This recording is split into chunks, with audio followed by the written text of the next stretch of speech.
कल करवा चौथ का व्रत था ना, कल करवा चौथ था और बजरंग दल के कार्यकर्ता मेहंदी लगाने वाली लड़कियों का आधार कार्ड चेक कर रहे थे कि मुसलमान है कि हिंदू है। ये कौन सा तालिबान है? 10 करोड़ लोग पिछले 1 वर्ष में काशी गए। मुझे बता दीजिए 10 करोड़ में किसी ने शिकायत की हो आके कि हमसे जात पूछी?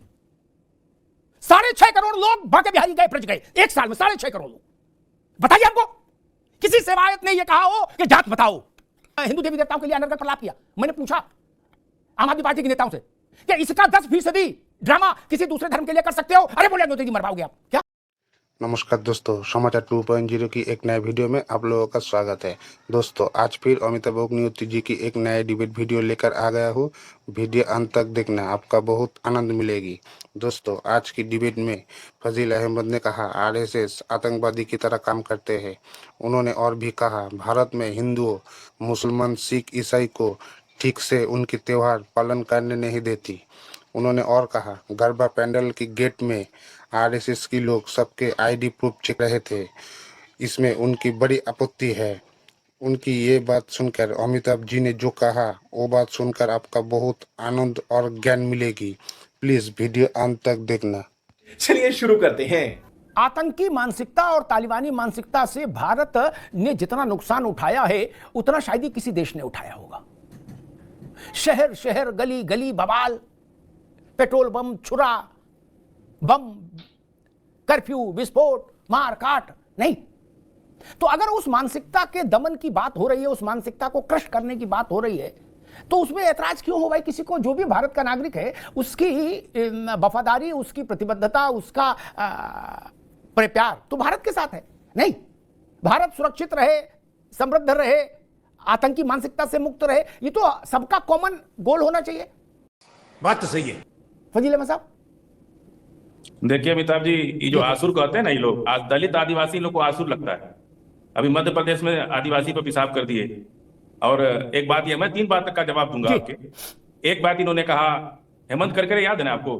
हेमंत करकरे साहब एटीएस चीफ थे। उन्होंने कोर्ट में, एनआई कोर्ट में चार्जशीट सबमिट किया कि अभिनव भारत नाम का संगठन देश में इजराइल के समर्थन से मालेगांव ब्लास्ट और तमाम सीरियल बम ब्लास्ट में चार्जशीट सबमिट किया। 8-8, 9-9 साल लोग जेल में रहे। प्रज्ञा ठाकुर को इसी पार्टी ने उठा के मेंबर ऑफ पार्लियामेंट बना दिया। तो पूरा देश, दुनिया जानती है कि भारत में बम कौन फोड़ता था, कौन इस तरह की हरकत करता था, कौन अपनी राय, और उसका फायदा आज मिला लोगों को। आज अभिनव भारत से जुड़े जो लोग भी हैं वही इजराइल का समर्थन कर रहे हैं। भारत सरकार फिलिस्तीन के साथ है और भारत सरकार ने हमास को कभी आतंकवादी घोषित नहीं किया, अभी तक नहीं किया। और युद्ध तो यूक्रेन में भी हो रहा है, रूस में भी हो रहा है। वहां युद्ध में क्या वहां मिठाई बट रही है?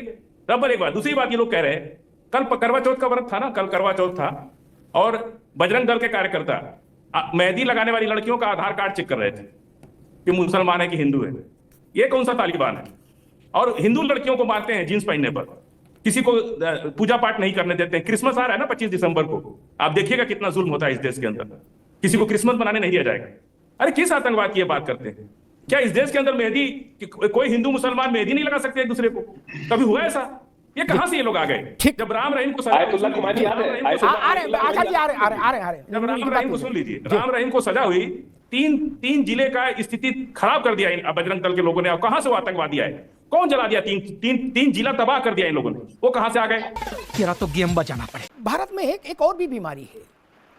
हम लोग 2 चीजों का बड़ा दुरुपयोग करते हैं। एक वेद पुराण, वेद पुराण एक ही बोल देते हैं। वेद अलग है, पुराण अलग है, लेकिन बोल देते हैं, रेलम रेल चला रहे हैं। और दूसरा संविधान।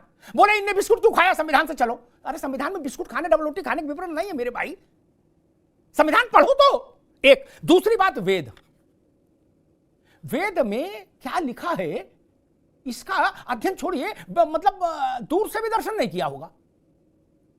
एक बात कहता हूं, ऋग्वेद में एक सूक्त है जिसमें ऋषि कहता है कि जहां से भी ज्ञान के प्रकाश की किरणें आए, अखिल ब्रह्मांड से, अखिल ब्रह्मांड में सब आ जाता है, जल थल नभ सब, वहां सब उसको स्वीकार करो। क्या वेद ये नहीं कहता कि जो ऋग्वेद में हम लिख गए और ऋषि गए वही अंतिम सत्य माना जाएगा? नहीं कहता।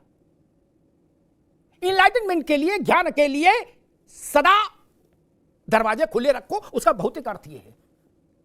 और एक दूसरी थ्योरी है, वो क्या कहती है? जो लिख दिया वो फाइनल हो गया, एक ही बात चलेगी, कोई दूसरी बात नहीं चल सकती। ये बात है। और जो दूसरी बात करेगा उसका क्यों भैया? ऐसी बात किसी ने लिखी हो, वेद पुराण बोलते सब लोग, ऐसा उदाहरण कभी नहीं दिया।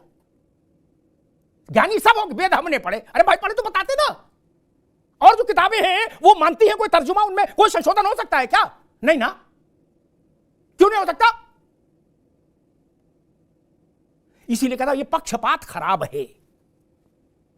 आप सारे सुधारवादी कदम के लिए बुद्धि इधर ही क्यों लड़ाते हो? राजनेताओं से मैं कहता हूं थोड़ा सुधारवादी कदम के लिए बुद्धि उधर क्यों नहीं लड़ा लेते हो? लड़ा लो ना, हिम्मत है, साहस है। नहीं नहीं साहस है। आम आदमी पार्टी के एक मंत्री था, बाद में हटा दिया अरविंद ने उसको, केजरीवाल ने। उसने हिंदू देवी देवताओं के लिए अनर्गल प्रलाप किया। मैंने पूछा आम आदमी पार्टी के नेताओं से कि इसका 10% ड्रामा किसी दूसरे धर्म के लिए कर सकते हो? अरे बोले मोदी जी मरवाओगे आप क्या? सारा साहस यही दिखाओगे भाई, यही दिखाओगे? अरे आप राजनीति करो ना यार, चुंगी का चुनाव लड़ो, नगर पालिका का लड़ो, लोकसभा विधानसभा लड़ो, हारो जीतो, जो समझ में आए करो, काला सफेद। आप हिंदू धर्म की व्याख्या और भाष्य करेंगे? धर्म को नासमझो से ज्यादा नुकसान होता है। जो जानकार नहीं है उनसे नहीं, जो जानबूझकर दुष्प्रचार फैलाए उनसे नुकसान होता है। 10 करोड़ लोग, आंकड़ा नोट किया जाए, गूगल में जाके चेक करना, 10 करोड़ लोग पिछले 1 वर्ष में काशी गए। मुझे बता दीजिए 10 करोड़ में किसी ने शिकायत की हो आके कि हमसे जात पूछी? कैसा प्रचार फैलाते हो? 6.5 करोड़ लोग बांके बिहारी गए, ब्रज गए 1 साल में, 6.5 करोड़ लोग। बताइए हमको, किसी सेवायत ने यह कहा हो कि जात बताओ? नहीं कहा ना, फिर ये झूठ क्यों फैला रहे हो? ये दुष्प्रचार क्यों कर रहे हो? दंड देता है समाज और दंड दे भी रहा है, फिर भी समझ नहीं आ रहा। राजनेताओं को दंड देता है समाज, दे रहा है, फिर भी वो अपनी मर्यादा भूल रहे हैं। उनको अपनी सीमा में रहना चाहिए। ये विषय राजनेताओं का नहीं है। जिस विषय का आप जानकार नहीं उसमें क्यों हस्तक्षेप करना चाहते हैं? दूसरी बात मैं कहूंगा, आतंक का हर स्वरूप दमन के योग्य होना चाहिए, निंदा के नहीं। निंदा में एक भाव कायरता का भी है। बोले दरवाजा बंद करके अंदर से निंदा कर दें, नहीं। दुष्ट दलन रघुनाथ कला की, दुष्टों का दलन ही होना चाहिए। आतंकवाद की हर रूप में निंदा होनी चाहिए, वो धर्म का लबादा ओढ़ के आए तब भी। ये बड़ी अच्छी बात कही आप। कैसे कैसे नारे लगते रहे इस देश के अलग अलग हिस्सों में। वो तालिबानी मानसिकता नहीं है क्या? फलाने की सजा क्या, वो तालिबानी मानसिकता नहीं है नारा? इसी के लिए तो कहा गया कि भाई तालिबानी मानसिकता का उन्मूलन होना चाहिए। इसमें भी नाराजगी है। क्या आप ये चाहते हो नहीं होना चाहिए उन्मूलन? अलीगढ़ यूनिवर्सिटी में पढ़ने वाले बच्चे, उनको क्या समस्या थी कि हमास के लिए रैली निकालेंगे?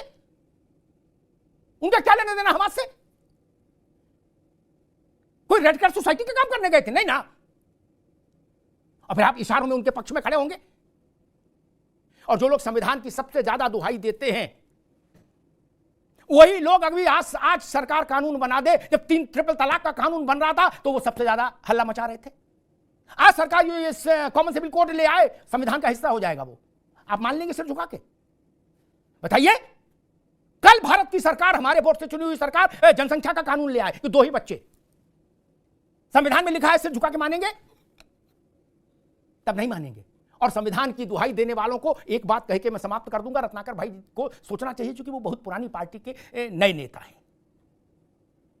जो बात फजील जी कह रहे थे उसके संदर्भ में टिप्पणी करके बात समाप्त कर दूंगा। देश की सबसे बड़ी अदालत ने एक फैसला दिया, 200 रुपए महीने का मसला था एक बुजुर्ग महिला के लिए, उसका नाम था शाहबानो। जजों के पुतले फूंक दिए गए। पार्लियामेंट में जियाउर रहमान अंसारी ने कहा, तेली और तमौली से राजीव गांधी जी ये काम कराओगे तो यही होगा। जजों के जान का संकट हो गया। संविधान भी जला दिया, सुप्रीम कोर्ट का फैसला भी फूंक दिया। तब कोई नहीं बोला था। आज जो लोग एक हाथ में संविधान लिए घूम रहे हैं, उन्होंने तब नहीं कहा कि संविधान की मर्यादा का उल्लंघन है। इसीलिए मैं कहता हूं, यह पक्षपात ने भारत को यहां लाके खड़ा कर दिया। अब पक्षपात से भारत आगे बढ़ रहा है, मुक्त हो रहा, पक्षपात करने वालों को दंडित भी कर रहा है। यही नया भारत है। धन्यवाद। मजा आया। दोस्तों वीडियो अंत तक देखी तो अच्छी लगी होगी। अगर अच्छी लगी हो तो वीडियो को एक लाइक कर देना एंड चैनल को सब्सक्राइब कर लेना एंड वीडियो के बारे में आपका क्या राय है वो कमेंट में ज़रूर लिखना। चलिए मिलते हैं अगली वीडियो में, तब तक के लिए जय श्री राम।